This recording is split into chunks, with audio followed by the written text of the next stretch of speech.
Okay. The WHO study says death rates from cardiovascular disease, the leading cause of heart attacks and strokes, could double by the year 2020.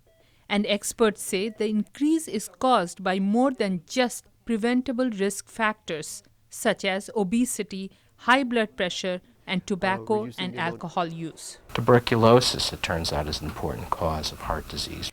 Dr. Peter Hotez is president of Sabin Vaccine Institute and dean of the National School of Tropical Medicine at Baylor College of Medicine in Houston.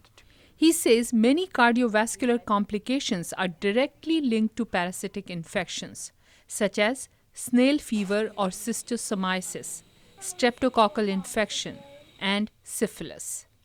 The specific neglected tropical diseases that are responsible for heart disease are different in different developing countries. So, for example, in some of the poorest parts of Latin America, Chagas disease is an important cause of heart disease. This is caused by a parasite that lives in the heart. We don't really have a lot of good medicines for many of these conditions. There are drugs out there, but they're decades old. They've been repurposed from animal health indications and other areas. So they're old and they're toxic, and in many cases they're losing their efficacy because the organisms are becoming resistant to the drugs.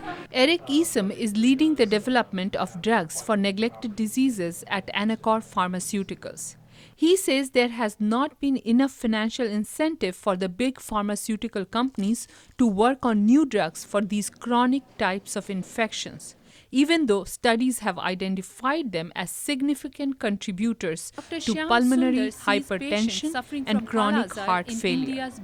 But controlling tropical infectious diseases could be crucial to reducing the global death toll from heart disease, especially in low-income countries. Don Joseph heads BioVentures for Global Health, a non-profit group that supports the development of new drugs, vaccines, and diagnostics for tropical diseases. Joseph says the drugs now available will not be able to reduce the growing global burden of these infections, and more research is essential. We think that neglected diseases are crucial.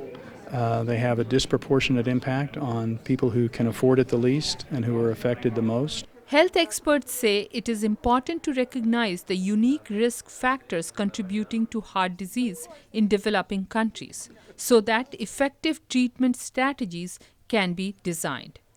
Vidushi Sinha, VOA News, Washington.